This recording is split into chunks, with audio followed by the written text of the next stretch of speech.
और लाखों सिलेंडर इस जहाज में जो गैस है उससे भरे जा सकेंगे।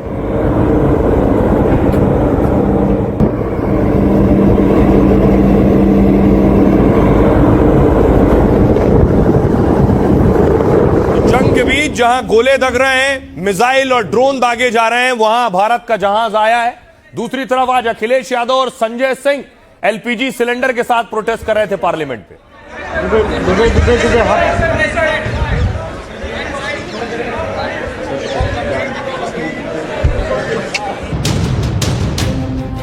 जो काम ट्रंप न कर पाए वो मोदी ने कर दिखाया। बम बारूद के बीच ईरान के समंदर से जहां एक तेल टैंकर निकलना मुश्किल था, वहां मोदी की रणनीति ने ऐसा कमाल दिखाया कि भारतीय जहाज भी आ रहे हैं और तेल गैस का भारी भंडार भी ला रहे हैं। जो विपक्ष गैस संकट को लेकर तरह तरह के दावे कर रहा है और सड़क से लेकर संसद तक विरोध और हंगामा कर रहा है, उसे ये मोदी और उनके प्लान का जवाब है। हॉर्मुज से निकलकर आज एक जहाज शिवालिक आया है, 32 लाख सिलेंडर के बराबर गैस लाया है। कल 2 और जहाज आने वाले हैं, यानी जंग के बीच भारत ने आफत को राहत में बदल दिया है। अगर सरकार को ये पता था कि एलपीजी इंपोर्ट्स संकट में पड़ेगा तो अल्टरनेटिव अरेंजमेंट क्यों नहीं किए गए? इन्होंने होर्डिंग की है और ये जनता को उकसाने का काम कर रहे हैं। ऐसी परिस्थिति में भी ये राजनीति से बाज नहीं आते हैं। अब देखिए जरा, शिवालिक आ गया है पोर्ट पर और गैस लाया है। जब भारत में गैस सिलेंडर की सबसे ज्यादा चर्चा हो रही है, तब जंग के बीच हिंदुस्तान का एक जहाज निकल कर आया है। भारतीय कार्गो शिप शिवालिक कतर से गुजरात तट पर आया है। शिवालिक एलपीजी कैरियर है जो फारस की खाड़ी में से रवाना हुआ और आज शाम करीब 5 बजे भारत के मुंद्रा बंदरगाह पर पहुंचा है, जो अपने साथ लाखों सिलेंडर जितनी गैस भी लाया है। दरअसल इस जहाज पर करीब 46,000 मीट्रिक टन एलपीजी है। अगर इसे किलो में कन्वर्ट करें तो यह 4 करोड़ 60 लाख किलो होगा और हमारे घरों में गैस सिलेंडर तकरीबन 14 किलो का आता है, यानी जहाज पर करीब 32 लाख घरेलू सिलेंडर के बराबर गैस है, यानी 32 लाख सिलेंडर का काम हो गया। अब देखिए नंदा देवी, भारतीयों को राहत देने के लिए नंदा देवी जहाज कल पहुंचने वाला है और शिपिंग मंत्रालय के मुताबिक नंदा देवी भी एलपीजी लेकर आ रहा है। इस जहाज में भी करीब 46,000 टन एलपीजी लदे होने का दावा है, यानी शिवालिक और नंदा देवी की गैस मिला दें तो कुल 65 लाख सिलेंडर जितनी गैस आ गई। भारत में रोजाना करीब 50 लाख घरेलू गैस सिलेंडर की खपत भी होती है। अब जगलाट की गैस ही नहीं, कच्चा तेल लेकर भी भारत का जहाज जगलाट की आ रहा है। करीब 81,000 टन कच्चा तेल लेकर भारत की ओर आ रहा है। इस जहाज के भी कल गुजरात के मुंद्रा पहुंचने की उम्मीद है और जंग के बीच हॉर्मुज से भारत के जहाज को का आना बहुत बड़ी कूटनीतिक जीत भी है। विरोधियों का काम है आलोचना और निंदा करना, लेकिन इस परेशानी के बीच पूरी दुनिया जब इस युद्ध में घिरी हुई है, उस बीच जहाज का निकल कर आना बड़ी बात है। सुनिए सियासतदान क्या कहते हैं। बहुत गले लग के आए थे ना उसके, जिसके गले कोई लगना नहीं चाहता, आप उसके गले पड़ के आए थे जाकर। तो आप देखिए नतीजा क्या है आपके सामने। आपकी ना समझी का आपने समझ लिया था कि जो ट्रंप साहब ने और नेतन्याहू ने कह दिया कि 3 दिन में ईरान को उड़ा देंगे और सब खत्म करेंगे और कब्जा हो जाएगा, फिर हम सब राज करेंगे। आजकल जो विपक्ष है ना, वो खाली फेक न्यूज की फैक्ट्री फैलाने में लगा है। मीडिया हो, हमारे देश के लोग हैं, आप सभी निश्चिंत रहें। हमारे पास चाहे गैस हो, डीजल हो, पेट्रोल हो, केरोसिन हो, ये सारा का इतना पर्याप्त भंडार है कि हमारे भारत के किसी व्यक्ति को अगले 60 साल तक भी कोई दिक्कत होती है तो दिक्कत भारत को नहीं होगी। दिखा रहे हैं कि हम दुनिया में जाने कहां पहुंच गए हैं। जो लोग गैस सिलेंडर नहीं दे पा रहे, बताइए दुनिया में कहां पहुंचोगे आप। लोगों के पेट भरने के लिए गैस सिलेंडर नहीं, खाना नहीं बन पा रहा। और डाइवर्ट करने के लिए समाजवादी पार्टी, जिस कार्यकर्ता की आप बात कर रहे हैं लखनऊ में, एक हापुड़ वाला तो बीजेपी का कार्यकर्ता है। अखिलेश यादव जैसे ही लोग हैं जो पैनिक बुकिंग कराते हैं। अब कांग्रेस वाले नाटक कर रहे हैं कि एलपीजी की कमी है। भाई जब प्रधानमंत्री जी ने, जो ऑयल मिनिस्टर ने कह दिया गैस की कोई कमी नहीं है, पैनिक बुकिंग नहीं होनी चाहिए साहब। पूरे देश में अभी किल्लत बढ़ गई है और ये हकीकत है कि हर जगह जो स्टॉक्स थे वो कम हो गए हैं, कई जगह कालाबाजारी भी हो रही है और ये जो कमी है ये व्यवहारिक है, क्योंकि दुनिया में जो आज हालात बने हैं इस युद्ध के बाद वो होना स्वाभाविक था। लेकिन सरकार ने तो प्रबंध क्या किए हैं, इसमें वैकल्पिक व्यवस्था क्या बनाई है, कोई विवरण नहीं दिया गया। अब गुजरात में पूरा गैस खाली कर देंगे, बचा हुआ देश को देंगे, ठीक है, थैंक यू। लेकिन इस आपदा के बीच कुछ लोग ऐसे हैं जो आपदा में भी अवसर खोजते हैं, यानी अगर एलपीजी मुश्किल से मिल रहा है तो देखिए क्या कर रहे हैं। खोरी दिल्ली पुलिस ने छापा मारकर ये सारे सिलेंडर बरामद किए हैं जिन्होंने आपदा में अवसर खोजा था।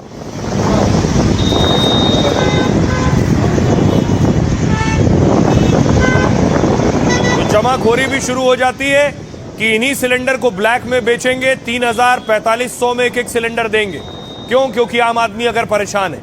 अगली तस्वीर देखिए, ये दिल्ली की देखिए, जम्मू की तस्वीर आप देख रहे हैं। जम्मू में भी किसी ने आपदा में अवसर खोजा। ये सारे सिलेंडर देखिए जमाखोरी करके रखी थी।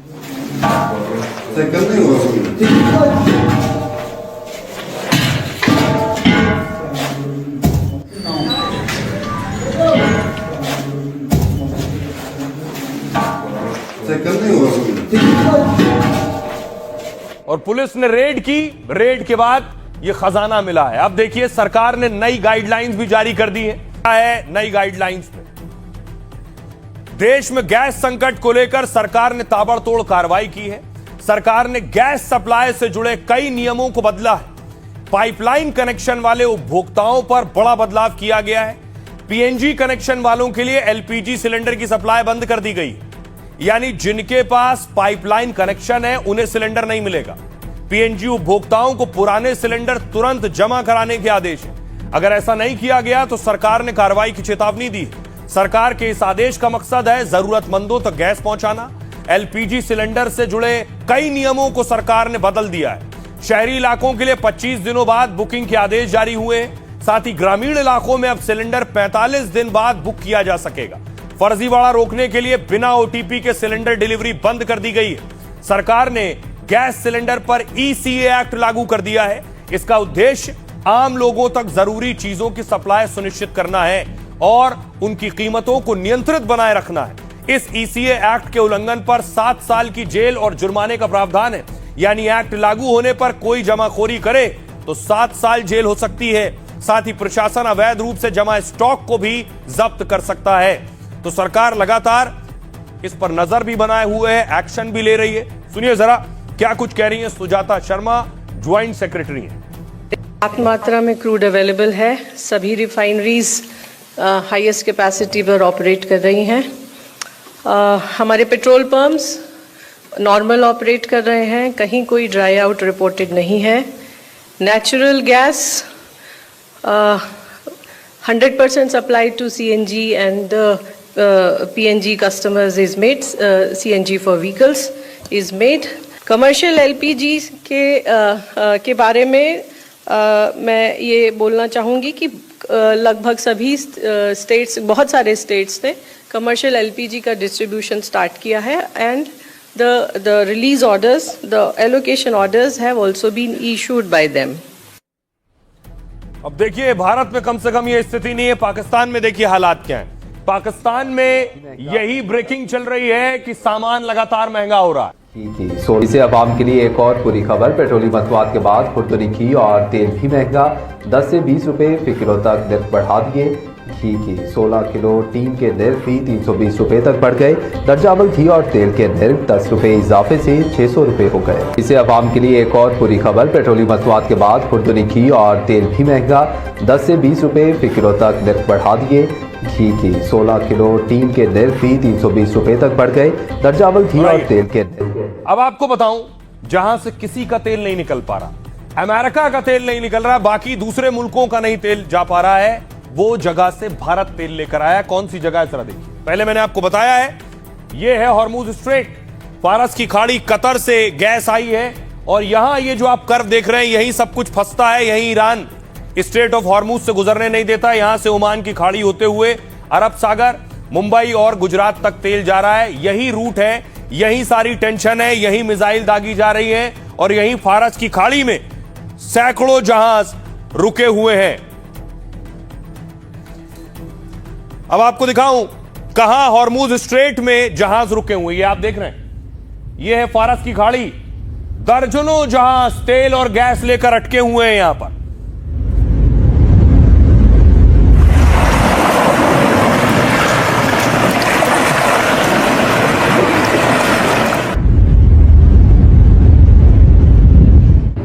इसलिए ट्रंप क्या चाह रहे हैं?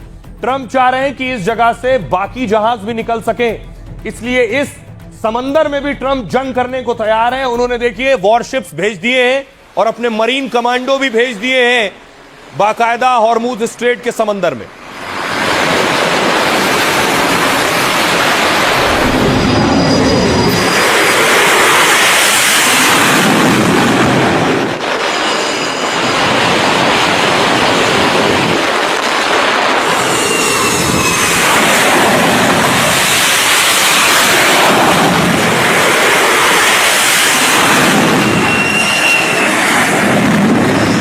दूसरी तरफ देखिए जरा, ट्रंप को लेकर सोशल मीडिया पर एआई वीडियो वायरल है कि ट्रंप मदद मांग रहे हैं, नेटो दे कि मेरे साथ रुक जाओ। ट्रंप के हाथ में आप एक बोर्ड देख रहे हैं जिसमें लिखा हुआ है कि हॉर्मूज पर मेरी मदद करो, लेकिन कोई नेटो देश मदद नहीं कर रहे हैं। सोशल मीडिया पर वायरल है AI video.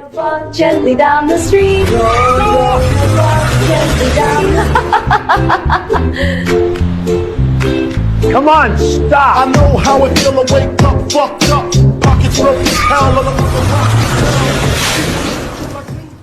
Why nobody helps me to open Hormuz? अब देखिए जरा हॉर्मूज पर क्या हो रहा है। ट्रंप चाह रहे हैं कि इस जगह से उनके जहाज निकल कर जा पाए।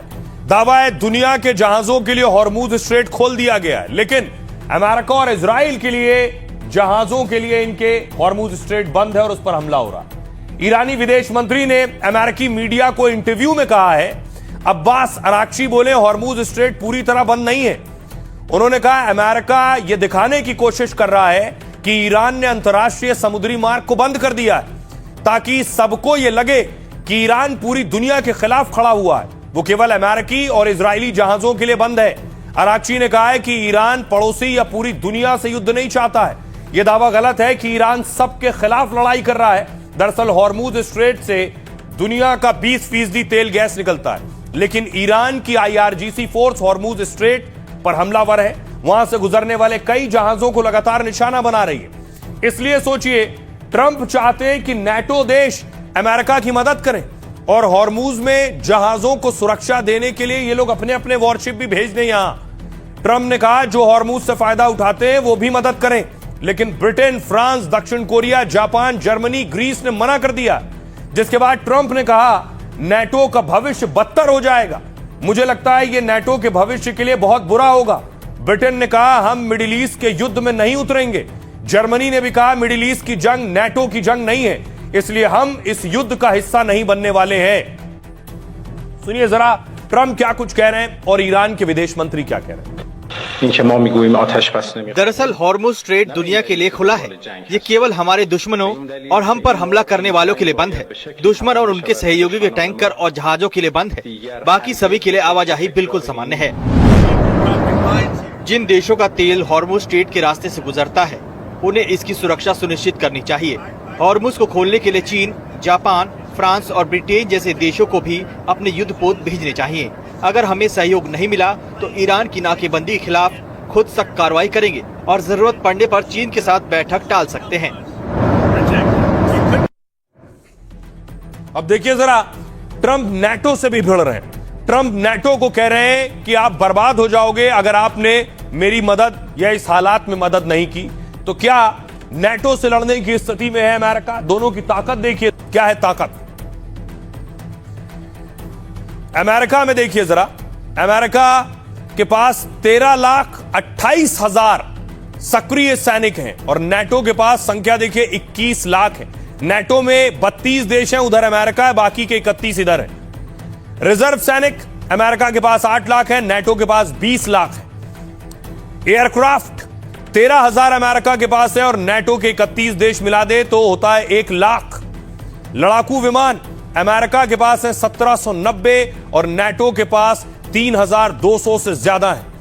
हेलीकॉप्टर, जिसमें फाइटर हेलीकॉप्टर्स भी हैं, अमेरिका के पास 5,737 हैं और नाटो देशों के पास 5,000 से ज्यादा हेलीकॉप्टर हैं। टैंक्स, ट्रंप के पास 4,657 टैंक्स हैं। नाटो से मुकाबला हो तो नाटो के पास 5,000 से ज्यादा टैंक हैं। बख्तरबंद वाहन, अमेरिका के पास 3,91,000 हैं और नाटो के पास 1 लाख इस तरह के वाहन हैं। रॉकेट लॉन्चर्स, अमेरिका के पास 641 रॉकेट लॉन्चर्स हैं और नाटो के पास 1,500। नौसैनिक बेड़े की बात करें तो अमेरिका के पास 440 नौसैनिक बेड़ा है और नाटो के 31 देशों को जोड़ दें तो उनके पास 600 नौसैनिक बेड़ा है। पनडुब्बी, अमेरिका के पास 64 है और नाटो देशों के पास 120 पनडुब्बियां हैं। सबकी पनडुब्बी मिलाकर बस यही, बाकी सब मार खा जाते हैं। अमेरिका के पास परमाणु बम 5,400 हैं और नाटो देशों के पास 515 परमाणु बम है। बहरहाल परमाणु जंग जैसी स्थिति पैदा नहीं हो रही है। सुनिए जरा डोनाल्ड ट्रंप क्या कह रहे हैं। हॉर्मुज स्ट्रेट की निगरानी में सहयोग करने के लिए अन्य देशों से बातचीत कर रहे हैं और मुझे लगता है कि हमें अच्छा रिस्पांस मिल रहा है। हम नाटो के लिए हमेशा तत्पर हैं। हम यूक्रेन मामले में उनकी मदद कर रहे हैं। इससे हमारा संबंध नहीं है, लेकिन हमने उनकी मदद की। यह देखना दिलचस्प होगा कि कौन सा देश हॉर्मुज को खुला रखने जैसे छोटे से प्रयास में हमारी मदद नहीं करता है। ब्रिटेन हॉर्मुज स्ट्रेट को फिर से खोलने की योजना पर सहयोगियों के साथ काम कर रहा है, लेकिन हम व्यापक युद्ध में शामिल नहीं होंगे। सबसे पहले हम इस क्षेत्र में अपने लोगों की रक्षा करेंगे, दूसरे अपनी और अपने सहयोगी की रक्षा के लिए आवश्यक कार्रवाई करते हुए हम व्यापक युद्ध में शामिल नहीं होंगे। अब देखिए जरा बड़ी चीज, सिचुएशन ये है, हालत ये है कि हॉर्मुज से जहाज नहीं गुजर रहे। वो रास्ता है जहां सामान भेजा जाता है सऊदी अरब, कतर, यूएई, और यानी माल रुका हुआ है, उधर से आने का भी और इधर से जाने का भी। तेल और गैस तो आ रहा है, इसलिए बहुत से कारोबारी और व्यापारी भी परेशान हैं। उनके लिए भारत सरकार एक नया कदम उठाने जा रही है। क्या होगा देखिए जरा। ईरान युद्ध का भारत के निर्यात और आयात पर भी असर पड़ रहा है। कई कारोबारियों का काम ठप होने से बड़ा नुकसान हो रहा है। दावा है कि हॉर्मुज स्ट्रेट में करीब 22 भारतीय जहाज फंसे हैं और इसकी वजह से हजारों करोड़ का निर्यात रुका हुआ है, क्योंकि सामान मध्य पूर्व एशिया के देशों में नहीं पहुंच पा रहा है, जिसमें सब्जी है, फल है, मीट है जैसे सामान जहाज या बंदरगाह पर खराब हो रहे हैं। संकट के इस दौर में पीएम मोदी सरकार राहत पैकेज लेकर आ रही है और प्रभावित निर्यातकों के लिए राहत पैकेज का फैसला किया गया। सूत्रों के मुताबिक वाणिज्य मंत्रालय ने मसौदा तैयार कर लिया है। राहत पैकेज के इस आर्थिक प्रस्ताव को वित्त मंत्रालय को भेजा गया है, यानी मंजूरी मिलते ही मिली तो निर्यातकों को मुआवजा मिल सकता है, ताकि माल भेजने वालों के नुकसान को कम किया जा सके। कहा यह जा रहा है कि जल्दी इस प्रस्ताव को फाइनल किया जाएगा। वाणिज्य मंत्रालय के सचिव राजेश अग्रवाल ने कहा है कि बंदरगाहों और हवाई माल ढुलाई पर इसका असर पड़ेगा, जिससे मध्य पूर्व के भारत के निर्यात पर थोड़ा असर पड़ेगा। हम कठिन समय में निर्यातकों को सहयोग देने के लिए बैठक करेंगे। 2024-25 में भारत ने खाड़ी देशों को 5.25 लाख करोड़ रुपया का सामान निर्यात किया। अकेले यूपी से करीब 40,000 करोड़ का सामान खाड़ी देशों में जाता है। बंगाल में पीएम मोदी ने कहा था युद्ध से होने वाले असर को हम कम करेंगे। उधर संसद में वित्त मंत्री ने 1 लाख करोड़ के फंड का ऐलान किया था। सीतारमण ने कहा कि फंड से मिडिल ईस्ट में जंग जैसी चुनौतियों से निपटेंगे। सुनिए जरा प्रधानमंत्री नरेंद्र मोदी का वो बयान कि उन्हें इल्म है कि इससे भारत के कारोबारियों पर बोझ पड़ रहा है, उसे कैसे कम करना है। सुनिए। युद्ध से जो स्थितियां बनी है, हमारी सरकार उससे निपटने के लिए हमारे देश के नागरिकों को कम से कम मुसीबत आए, इसलिए हो सके उतने सारे प्रयास कर रही है। हमारा प्रयास है कि देश के नागरिकों पर युद्ध का कम से कम प्रभाव पड़े। इस समय कांग्रेस से उम्मीद थी कि वो एक जिम्मेदार राजनीतिक दल की भूमिका निभाए, लेकिन कांग्रेस देश हित के इस महत्वपूर्ण काम में भी फिर एक बार फेल हो गई।